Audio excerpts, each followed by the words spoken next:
Origin gents, welcome to CG Reaction. This is Happy Christmas, by the way. I think I'm late 24 hours, but okay. Why you never look this shark in the eye by channel Casual Geographic. This video was posted 2 days ago. I guess Christmas special. Yeah, I'm sure there's gonna be very happy around. Like it's not gonna be like Halloween one. Yeah, it's gonna be positive because it's Christmas season, right? Yeah, so it's gonna be about sharks, I'm guessing, judging from the title. Yeah, there's been many shark video from Casual Geographic. This is gonna be something unique, I hope. Let's do this one.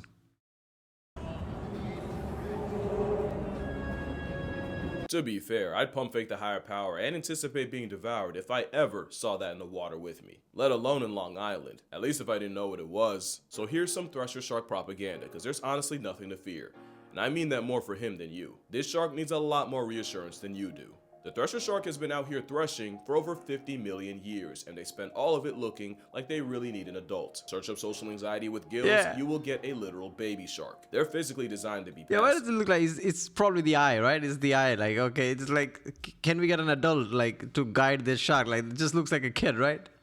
Thresher sharks can't throw hands because they don't have any, but if they did, they just twiddle their thumbs behind their back. They look like their entire existence is a jump scare. It's because the big eyes help when grocery shopping where the sun barely shines part-time. They have the same tapetum lucidum layer that cats have, which reflects light back into the retina and gives sharks night vision, perfect for snatching prey out the dark like the Reaper. The big eye thresher took that trait and pushed the slider all the way to the edge. Cause yeah, there's actually 3 species of shark under the thresher shark umbrella: the common thresher, the pelagic thresher, and the big eye thresher, which is a baby Looney Tunes version of the concept, with eyes rotated and angled toward the top of the head so the big eye can see directly above it. Those eyes are a cheat code when playing hide and seek with the things they eat. They're also the caricature of every bystander at Target watching someone's child throw a tantrum. Okay, why is this the case? Why is everything in the ocean is overpowered? All the traits you can think of, something in the ocean will have much on the steroids level thing.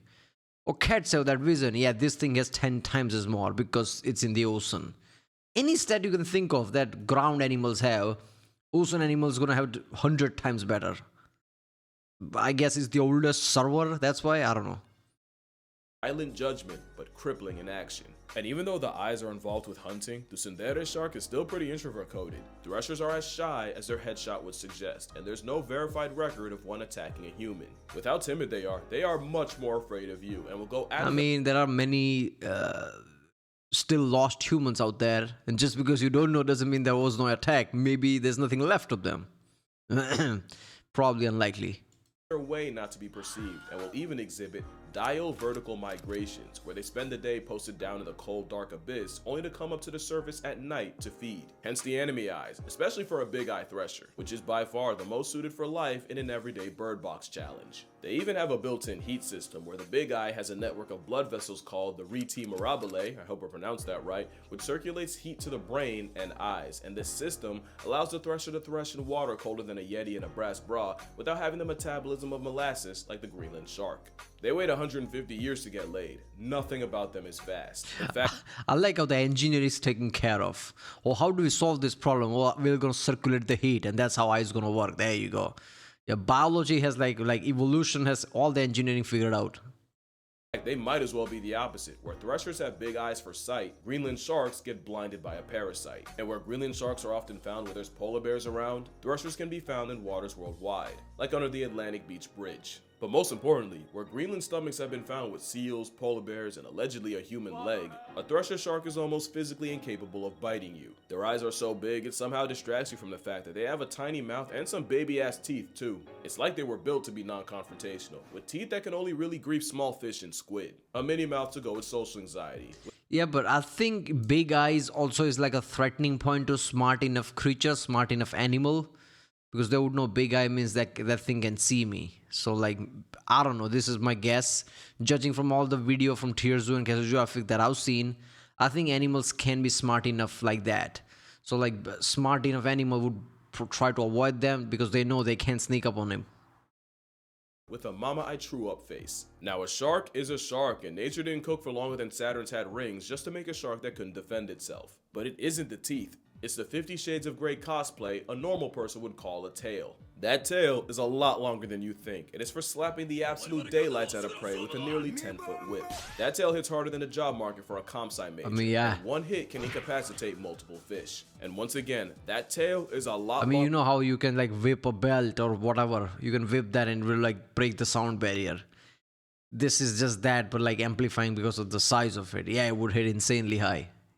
longer than you think and can slice prey clean in half. Threshers slap prey so fast, it boils the water around them and creates cavitation bubbles. Cavitation bubbles are small pockets of pure chaos that are thousands of degrees and release incredibly destructive energy when popped. It's the same science the pistol shrimp uses to knock prey straight off the mortal plane, and these bubble nukes mean thresher sharks don't need a direct hit to life-deprive multiple fish. The process is pretty insane to witness. Scientists studying them say it's one flip. I like how this is literally Fusroda from Skyrim.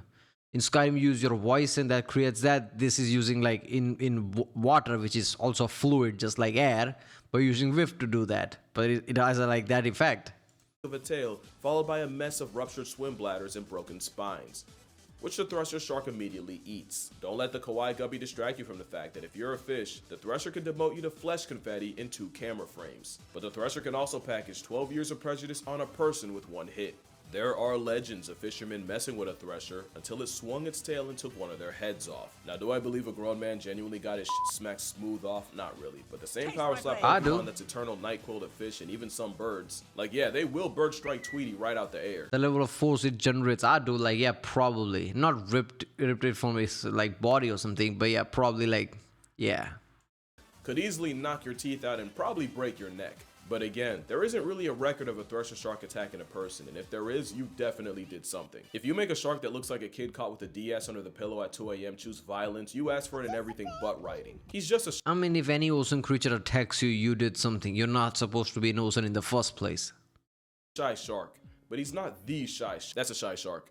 Haplobephorus edwardsii is a type of cat shark, also called a happy eddy. The Haplobephorus genus has 3 other species: the plain happy or the brown shy shark, the pretty happy or the dark shy shark, and the natal shy shark, or happy chappy. And the happy eddy's more common name is the puff adder shy shark, named puff adder due to sharing the venomous serpent's skin pattern. But it's also been called the donut because their personality is the polar opposite. When the puff adder shy shark gets scared, it'll curl itself into a ring and cover its eyes with its tail. That way it protects its vital organs and makes the shark harder to swallow. It also makes them virtually invisible off the fact that if they can't see you, surely you can't see them. Or they'll just play dead and pray that whatever triggered it loses interest. To be fair, it's not for no reason. Happy Eddy is a crazy name for a shark that gets bullied by everything. Bigger sharks like 7 gills will prey on them, and fur seals have been seen using shy sharks as chew toys. Worst part is, a lot of times the fur seal play session only gets interrupted when a kelp gull steals a shark just to eat itself. The shy shark basically gets passed around like a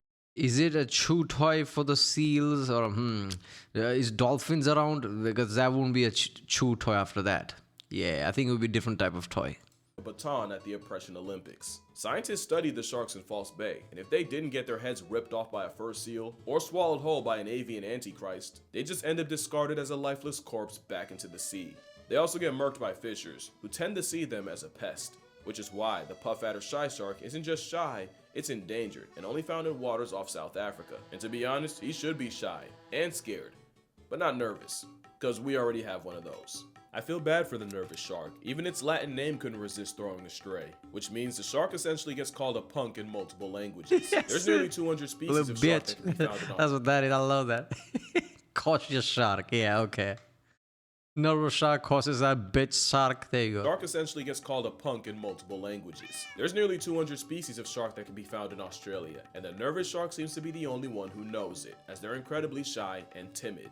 Nervous sharks are notoriously difficult to get on camera, because most won't let you get close enough to try, which means this is one of the few times where the prey is infinitely scarier than the predator, as nervous sharks have been known to eat venomous sea snakes. That same shark requires the mannequin challenge just to be perceived, because any small movement or even the click from a camera sends them swimming off into the abyss. It's actually not uncommon to see them in a group, or a shiver as it's called, but let one lay an eye on you and the whole show will go ocean incognito. And with all they do to social distance from us, it makes sense that almost every picture of them taken was against their will. So imagine what it's like to be a blue shark. Blue sharks look like they were told a dirty joke years ago and are still shocked as hell at the punchline. Like the thresher, blue sharks have big eyes to help with hunting and clocking prey in the dark, since the predatory pinhead does most of his work at night. And like many sharks, blues use counter shading, meaning if you're looking at them from above, the blue roof blends in with the blue from the abyss, but if you're below them, the white underbelly disappears in the light from the sky. But it's possible the color-coded camouflage is for hiding from— Seriously, I literally wonder sometimes, how does evolution work? How does a species gets at a point where they literally uses that level of precision, like scanning the bottom of the ocean, scanning the sky, and having that kind of color? I mean, evolution says like maybe there was like a billion different type of variation that didn't survive, and only this thing survived. So there you go. It's not intelligent as much. It's just like selective process, right? It's survival of the fittest. But still, when you see this, like, damn, that's some accurate shit. more than just prey. In 2012, dive operator Chris Follows was leading a group a little off Cape Town as usual, with a group of 10 blue sharks pulling up on the bait Chris had set. Chris was a 20-year dive veteran at this point, so this wasn't new to him, or at least it wasn't until a big male fur seal spawned in and tore one of the sharks in half and started feeding on its abdomen. He then eviscerated another shark, and for dessert, he bisected a third. The seal savaged 5 sharks in a row until Chris eventually shoved off, but it's likely the seal clutched a 1v10 with very little effort. As insane as that was, if Chris had a nickel for every time he watched a shark get murked by a seal, he'd have 2 nickels. Cause in 2004, he watched the first seal chase down a blue shark, toss it into the air, just to disembowel it and eat his stomach and liver. So forgive a predatory Poindexter if he looks like he's constantly afraid of getting his lunch money taken. It's actually one of the reasons blue sharks aren't super common in aquariums. They're not super hard to feed and house, but they often get bullied by tank mates like bull, gray reef, sandbar, and sand tiger sharks. And by bullied, I mean the blue sharks got eaten alive in front of a live viewing audience as soon as it got introduced to another species. That, and they have the habit of brushing against tank walls until they rub their skin raw and die of an infection. Who would have thought that a shark— You know, when when something looks like something and it happens just the way it looks. I don't know how else to say that. It looks like, oh, it could be bullied. Oh, isn't that precious? It does get bullied. It does get eaten like that. Yeah, okay. Yeah, sometimes in nature, you get what you see. That's it. that can travel thousands of miles in a year essentially self-destructs in a fishbowl. But they're not as neurotic as a nervous shark, and they've been nicknamed blue dogs for apparently having the personality of a puppy. The same fish that would get shoved into a locker at shark school is inquisitive and will investigate human divers, where they'll bump you and prod you, but not like in a predatory, intimidating way, but the way a toddler might try to get your attention while you're on the phone. Now, I don't want to do the whole sea puppy thing because a blue shark will bite the goodwill out of you, but mostly in the same way a squirrel bit me as a kid, mostly by accident and largely by my own actions. In their defense, there have been 13 recorded blue shark bites on humans in history, with 4 deaths. On the other side, the blue shark is the most heavily fished shark, with up to over 80% of the sharks dying as bycatch being blue sharks, meaning millions of these sharks get murked by people a year, and most of them are just a casualty. Clearly, the blue shark can't catch a break, which might be why they have to personally screen any human in their area. But if you're looking to get in the water with sharks for the first time, you can't really go wrong with a pretty blue, and not just because they're as close to harmless as a torpedo with teeth can get, because you're almost guaranteed to get a picture like this, or this. Maybe even this, or my oh my fucking days, what am I looking at? Where's the eyes? Oh, that's George. The Port Jackson shark is named after Port Jackson to Sydney Harbor, and that was named after Sir George Jackson. The Port Jackson shark is a harmless cinnamon roll of a predator, unless you're looking at it from the front, or if you step on them, because their dorsal spines are believed to be venomous. Though if you have the heart to step on this shark, you deserve the consequences. Especially because there's not really a case of a Port Jackson attacking a human, and I say not really because of what went down in 2011, which wasn't really an attack more than the Port Jackson clamping its mouth around a Victoria man's leg. But it wasn't hard enough to draw blood, and the man was still able to swim away with the shark attached, so it was more like the shark version of an ankle bite, I mean a child hugging your leg. That is the closest a literal cuttlefish gets to violence. They don't even bite in the traditional sense. PJ sharks have smaller, pointed teeth in the front for things like small fish, and flatter teeth in the back to crush mollusks, and you can actually tell the age of a shark based on the type of teeth you find more of in their mouth. They also have some of the weirdest eggs I've ever seen. I know that kind of came out of nowhere, but I didn't know how to transition to the topic and I could not let this slide. It looks like a screw because that's exactly what mothers do. They'll screw the egg into rocks, coral, or any crevice so it doesn't get dislodged later. Unfortunately, that doesn't stop other fish or even other Port Jacksons from uncovering the eggs and slurping the egg yolk out like an amniotic go-gurt. Ah, damn, it does look like a screw. That makes me think all the shit the humans throw in the oceans, right? There must have been giant screws from ship or something. This fish must have constantly mistake that for this and trying to bite on this metal screw.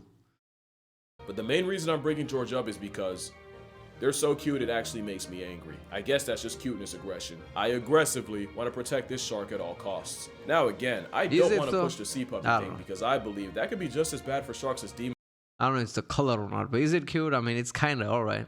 demonizing them.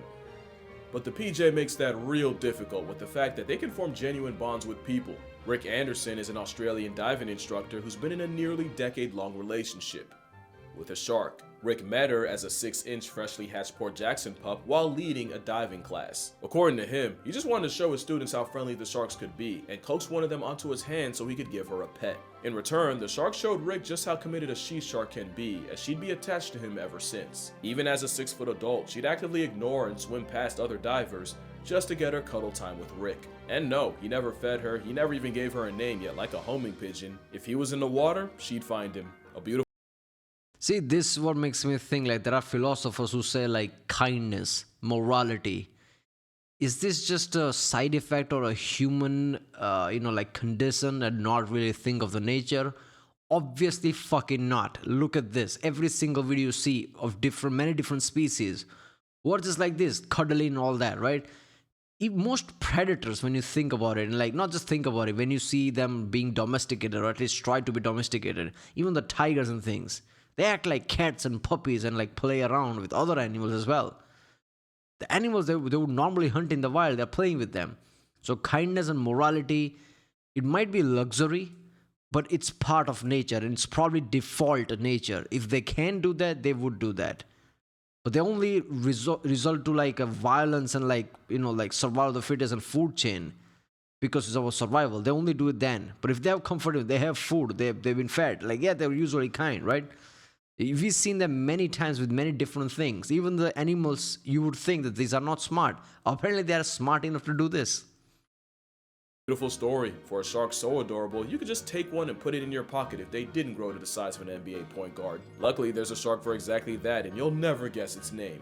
The pocket shark was found completely by accident. It was during a Gulf of Mexico expedition meant to study sperm whales that scientists found a shark that honestly looks like a whale nature shrunk as a bet. The name comes from the fact that you could honestly smuggle one in your pocket, but also for the small pockets these sharks have under their gills, which are filled with bioluminescent fluids. It's believed that this imitation whale squirts glow-in-the-dark ink as a distraction against predators. We say believed because we can only assume off of the 2 specimens that have ever been caught. What's not a theory is that this baby-faced bioluminescent flashlight has invariably increased. Yeah, there's literally flashbang in ocean terms.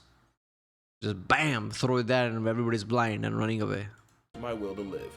Although you could say that about any shark here. And on top of that, that's going to do it for this video. I'm going to humbly beg you not to use this video as an excuse to cuddle up to a shark. Not only could that be remarkably bad for your health, but treat I mean, I just shark here, I'm going to cuddle. Yeah. How many people have access to shark? I mean, really? Treating a whole predator like a sea puppy might be just as bad as seeing every shark as another installment of Jaws. You can love them, hate them, I'd rather you love them, but damn it, you're gonna respect them. Make sure you drink water, hug your... Yeah, ocean things are never taken lightly. Doesn't matter what it is. Everything's amplified when it's in ocean, so you should always be careful. If you're not smart enough to know that, you're probably gonna be screwed by something eventually. I don't know. Yeah, I mean, this was a fun video. This was a good video. I don't know why I doubted Casey, because most of his videos are nightmarish. But yeah, he does make sometimes puppy type videos. This was like for Christmas. Makes sense. Alright, well, if you like my next one, don't forget to subscribe and I'll see you next time.